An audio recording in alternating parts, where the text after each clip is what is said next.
Mga ka-machine operator, ito ang ginagawa ko ngayon. Bali ito ay accessories din ng mga ginagawang sasakyan dito sa company. At ang kapal nito ay 16 mm. Napakita ko sa inyo.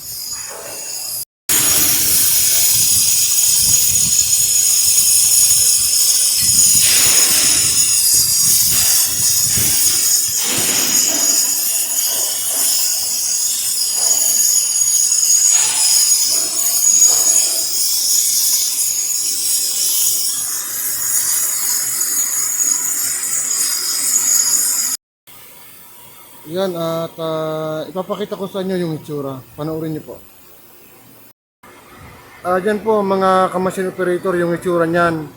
Yan. Ginagamit po yung accessories ng mga sasakyan na ginagawa dito sa company. Yan. Yun, sana po ay nakatulong ang video ito sa mga beginner. Sige po, bye-bye.